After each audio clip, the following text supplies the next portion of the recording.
released this past Thursday that tells us that a significant majority of Americans are opposed to the idea of prisoners being able to vote in national elections. In fact, 69%, might as well say 70, round it up, 69% of registered voters said incarcerated felons should not be allowed to retain their voting rights. 31% favored the idea. But I'm going to make my case anyway because this is the place where complex issues are discussed. This is a complex issue, and as such, I really cannot avoid it in good faith. And I'm going to urge my listeners to keep an open mind here. I know that nobody likes incarcerated people, except their own families, and sometimes not even them. Incarcerated people have no advocate. I often say under capitalism, if you have no advocate, then you have no one to defend you. Really. And I can tell you personal stories of how I know this.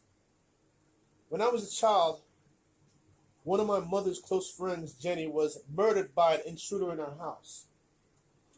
My mother hated that man, and this man killed one of her best friends. I bet it would be hard for her if she were alive today to have an open mind about prisoner and felon rights. Whenever she thought of prisoners, how could she not take it personally and think about that monster that murdered her friend? That's human. It's human to want retribution or revenge against a person or persons who has done a great wrong to you. I bet many listeners, power listeners I'll call you, have similar experiences. They or their loved ones may be victims of horrible crimes. Let's be honest. And they couldn't imagine granting any rights to what they consider to be the scum of the earth. Just yesterday, I read of the targeted assassination of a 9-year-old boy in Chicago, Tyshawn Lee. Now, he was shot in the face and head 7 times by gangbangers who wanted revenge on Tyshawn's father. This story happened a couple of years ago, but the trial is occurring now in Chicago, and hearing the story for the first time yesterday made me very upset for the whole day. It brought me to tears. I guess one of the killers, his brother was killed a couple of days earlier, and he said, I'm going to kill mothers, I'm going to kill grandmothers, I'm going to kill children. And he got his 2 friends together, and they went to a park, a playground. And they lured this kid from the swings, 9 years old, told him, hey, do you want to go to the store? The kid said, I don't have any money. He said, I'll buy you whatever you want. Took him to an alley and shot him in the face. Then he went to jail and bragged about how smoke was coming from his face. I don't want to grant these people any kind of rights. This story brought me to tears yesterday. This poor child. I'm not going to support a right to vote for these particular scumbag murderers in particular, but there is a bigger picture here, and I'd like you to look at it with me if possible. So, why am I bringing this issue up now? Well, because Senator Bernie Sanders from Vermont, a front-runner in the 2020 Democratic presidential primary, has brought attention to the topic during an April town hall meeting broadcast by CNN when he said felons, even those convicted of terrorism offenses, should not have their voting rights taken away while they are in prison. When faced with the question of whether or not he would restore voting rights to currently incarcerated felons at the town hall hosted by CNN, Senator Bernie Sanders didn't even flinch. Yes, he said, convicted rapists and murderers, and yes, terrorists like the Boston Marathon bomber too. My own view is that the right to vote is inalienable. And if you are an American citizen, Sanders told CNN in a separate interview last week, not whether you're rich or poor, you're white or you're black, not whether you're a good person or not a good person, the right to vote is inalienable. Inalienable. For those that are not familiar with that word, it means that the right can't be taken away from you. When we look at the history of why our country has banned incarcerated people from voting, we must understand that the efforts to rob citizens of their voting rights was a legacy of slavery and continuing racist attitudes post-Jim Crow. This is what Sanders wrote in a series of tweets on April 30th. Our present-day crisis of mass incarceration has become a tool of voter suppression, he said. That's right. You heard me, and I heard him, and it struck me. It also struck other Democratic candidates. and it looks like it's one of the few issues that may split the Democrats in the race. Let's take California Senator Kamala Harris. She said the right to vote is one of the very important components of citizenship and something that people should not be stripped of needlessly. But she stopped short of endorsing re-enfranchisement for currently incarcerated felons, saying that we should have that conversation. Senator Elizabeth Warren offered a similar line. Once someone pays their debt to society, they're out there expected to pay taxes, expected to abide by the law. They're expected to support themselves and their families. I think that means they've got a right to vote. That's what Warren said. While they're incarcerated, I think that's something that we need to have a conversation about. So she remains uncommitted. Mayor Buttigieg of South Bend, Indiana, flatly said that proposals to re-enfranchise the incarcerated go too far. Now, I like Pete Buttigieg, but I do disagree with him on this issue. I'm actually surprised that he said that. Enfranchisement upon release is important, but part of the punishment is you lose certain rights, he said. You lose your freedom. And I don't think during that time it makes sense to have that exception. Let's talk about Cory Booker. I like Cory Booker from New Jersey. Also running. In an interview he said with PBS NewsHour, he called the debate over voting rights for incarcerated felons frustrating and suggested that it distracts from the larger, more urgent question of mass incarceration, which has been a policy focus of Booker's campaign. Here's what Booker said.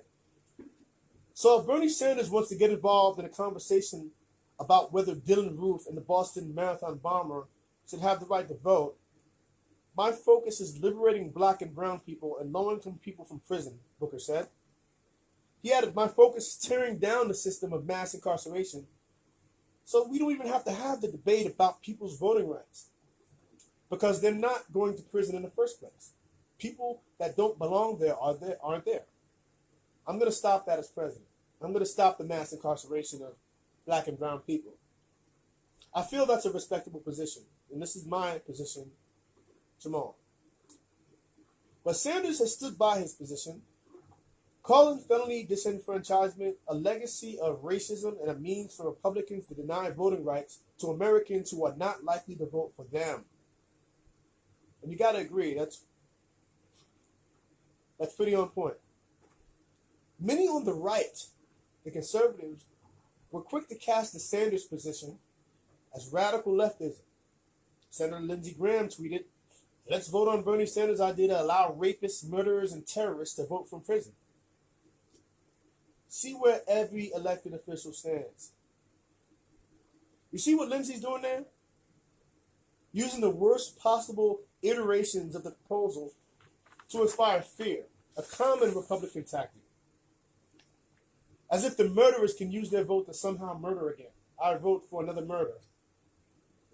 I, for one, must say that Bernie's courage is one of the reasons I do love Bernie Sanders. I love him because he brings up important issues like this, and he brings them up fearlessly. And let me add that Bernie is not just talking here. Vermont, his state, and Maine are the only states that allow incarcerated felons to vote.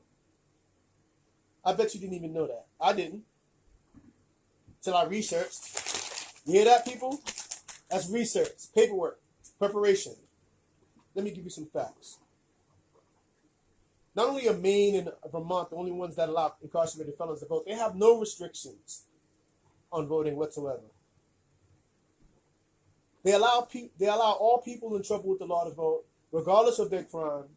And it's important to know that right now, under federal law, voting eligibility is administered by the states, not by the federal government. Fact is, felons being disenfranchised from voting has been a big issue in the past few years.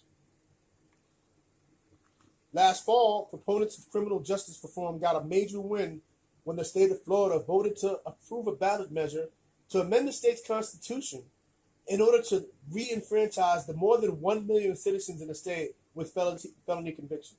That's what happened last fall. But the celebrations were short-lived. They were short-lived. I love this quote from Mr. T a few years ago. He said, "Don't be celebrating too soon." You know, I always say that to people. Now, The reason why the celebrations were short-lived is because in April, last month, Republicans in the state legislature voted to advance a bill that was commonly imposed as part of the punishment on those convicted of infamous crimes as part of their quote-unquote civil death, whereby these persons would lose all rights and claim to their own property. Most medieval jurisdictions developed punishments that provided for some kind of exclusion from the community for felons, ranging from execution on sight to exclusion from community processes. Now, imagine being in a civilization where one of the sentences that you can get from a court is execution on sight. I actually find that kind of hilarious, but I don't live in that kind of society, and I probably wouldn't find it hilarious if I did. But they're like, yeah, go ahead and leave the court. By the way, next time someone sees you, they're just going to kill you. I think that's kind of hilarious. Anyway, today most democracies in the world give convicted criminals the same voting rights as other citizens. It's hard to believe being an American, right? We've always grown up in a society where rights were restricted once you got arrested. Come to believe now, I find out from doing all this beautiful research here, that we're actually the minority in the world. Today, most democracies in the world give convicted criminals the same voting rights as other citizens. Let's go through some facts. Oh, once again, I know that my Facebook Live is malfunctioning. I haven't been getting a good connection today. It could be because of the fan. It's kind of hot here. I will repeat the number to call in. Mad, Sad, or Glad, 860-218-2173 or 860-218-2174. Call in if you feel something. In the U.S., 20 states do not allow persons convicted of a felony to vote while serving a sentence, but automatically restore the franchise to the person upon completion of the sentence. In July of 2005, Iowa Governor Tom Vilsack issued an executive order restoring the right to vote for all persons who have completed supervision, which the Iowa Supreme Court upheld on October 31st, 2005. 13 states allow probationers and parolees to vote, but not inmates. 5 states allow probationers to vote, but not inmates or parolees. 8 states allow some, but not all, persons with felony convictions to vote after having completed their sentences. Some have qualifications for this. For example, Delaware does not restore the franchise until 5 years after release from prison. Similarly, Kentucky requires that the person take action to gain restoration of the right to vote. Virginia permanently disenfranchises voters with felony convictions. But former Governor Terry McAuliffe, he was on the Clinton, I believe he was on a Clinton, he was a Clinton secretary. Terry McAuliffe, he then became a governor of Virginia, used executive power to restore voting rights to about 140,000 people with criminal backgrounds in the state of Virginia. Word is, he may announce a run for president. 2 states, as I said earlier, Maine and Vermont, have no restrictions on voting. Now, a friend of mine pointed out to me last night as I was talking to him about this. I found this kind of interesting. He was like, but Jamal, that's my name. He said, but Jamal, did you know that in 2017, Vermont only had 488 black prisoners in the whole state? Do you know that they have something like less than 1% black people in that whole state? Maybe this is the reason why they're allowing felons to vote. They're not disenfranchising people. That was a good point. I don't have an answer for that. Perhaps. As you can see, just about every state has a different view on what the word inalienable means. Seems to me that the right to vote, if anything, should be standardized across the country. In the same way that prohibition against cruel and unusual punishment is standardized against the country, across the country. No state is allowed to torture you, regardless of your crime. It should be standardized like the prohibition against racial discrimination is across the country in hiring people for a job. No state can allow in its laws racial discrimination. That's been standardized across the country. I don't know if people remember when schools were integrated, and in the 60s, you have these pictures of these young black students being escorted by the National Guard into college, into high school. That was the federal government stepping in and saying, you know, we've standardized this. No state can step out of this line. The right to vote should be treated the same way, standardized across the country. That's my view. Now, what do the experts say? Experts in criminal justice reform say about this, about disenfranchisement of felons and incarcerated people.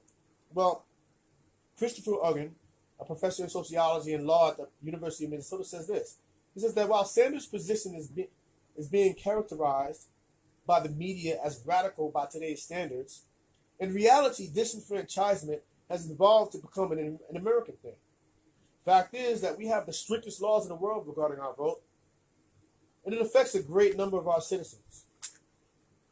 If you're starting with a clean sheet, you start with the idea that in a democracy, everyone should have the right to vote. Uggan says.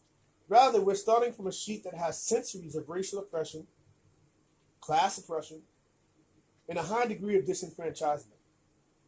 And so that's the status quo in America. Disenfranchising felons doesn't make sense from the deterrence perspective. It doesn't make sense from the rehabilitative perspective.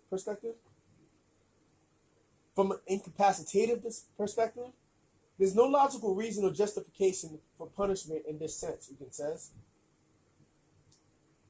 New York City public defender Rebecca Kavanaugh says that distinctions in determining which kinds of criminals are allowed to vote and which aren't are often arbitrary. The violent/non-violent distinction is meaningless. The law defines a large number of crimes as violent that involve no actual use of violence. Certain classes of burglary in New York are classified as violent. When someone could have just stolen a package from the lobby of a residential building, they're classified as violent. Nearly half of all people in prison are classified as violent prisoners, when they wouldn't fit the public's idea of what a violent offender is. The point is, says Kavanaugh, you can't cherry pick who deserves to vote. That is not the government's job, and it's actually dangerous to allow government representatives to cherry pick voters when they have a vested interest in the outcome. Now, what are the arguments against allowing felons and incarcerated people to vote? There are those arguments, and there are those people that make them. Proponents have argued that persons who commit felonies have broken the social contract, and they have given up their right to participate in the civil society. Some argue that felons have shown poor judgment, and that they should therefore not have a voice in the political decision-making process. My big issues? What are my big issues? Well, first of all, one of the foundations of American civilization is that we don't tax people without representation. Without representation. When you go to jail, are you still being taxed? If you have a family member in jail, do you know if they're still being taxed? Do they have property? Do they still have to pay property taxes? If they get a check, do they still have to pay taxes on that check, on their income? Since when do Americans believe in taxation without representation?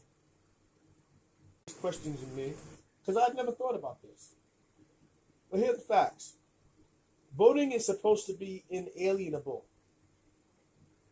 How can a state disenfranchise something that is supposed to be inalienable? Let's take a look at the results we have, because the question is, for all the incarcerated people voting, or felons voting, for all the time you want to take retribution against their rights, what are the results we get out of that? What do we get out of that? Such disenfranchisement policy currency excludes 1 in 6 African American males. For example, in the 1998 elections, at least 10 states formally disenfranchised 20% of African American voters due to felony convictions. Is that 72 to 2000? Let me repeat that. Research has shown that excluding felons from voting has provided a small but clear advantage to Republican candidates in every presidential and senatorial election from 1972 to 2000. I was born in 1971. I'm 47. That's a long time to lose elections because you're mad at the person that victimized your family or your friend. When I first began speaking today, I asked you to see the big picture, and this is what it is. This is the big picture. 20% of African American voters were not allowed to vote in 1998 because of felony convictions. Because they're essentially bad people. Because they've made bad decisions in the past. Felon disenfranchisement may have changed the course of history by costing Al Gore the 2000 presidential election. Remember that? The broken chads out in Florida, the vote, the Supreme Court jumping in. Hey, it's all because it was a small. George W. Bush won. He lost the popular vote. He won by the electoral vote by less than a percentage, a small percentage. And here we find out that it might have all been solved by not disenfranchising felons. Similarly, if not for felony disenfranchisement of voting rights, Democratic senatorial candidates would likely have prevailed in Texas in 1978, Kentucky in 1984 and 1992, Florida in 1988 and 2004, and Georgia in 1992. And what are we scared of? What are we scared of, people? Are we afraid that incarcerated will vote their way out of jail? Is that what we're afraid of? Oh, if we give them the right to vote, they may vote their way out of jail. It might be used as a pickaxe. What are we afraid of? They're going to come out and vote in mass and take your property? Hey, I don't have to burglarize houses anymore. I can just vote to burglarize. What are we afraid of? Much of American policy is driven by fear. But the logical question, whenever faced with a question like this, is what are we afraid of? Are we afraid that the incarcerated will vote their way out of jail? Are we afraid that felons will vote to make all crimes legal now? What do you think about this issue? You're free to give a call in at any time. 860-218-2173, 860-218-2174. We'd love to hear from you. What do you think about this issue? You can call and let me know.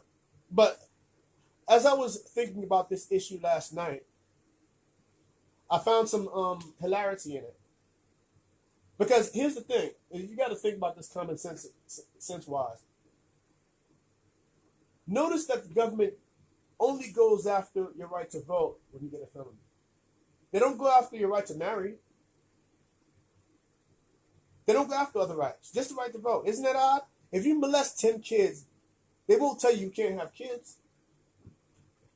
If you can go out, and this is not a pleasant thought, but you can go out and murder 10 women. If by some chance you get out of jail, they won't tell you can't marry. They'll be like, oh, well, that's your right. You can marry. Who would tell you not that you can't marry somebody? Why is the right to vote treated differently? I suggest to you that the right to vote is treated differently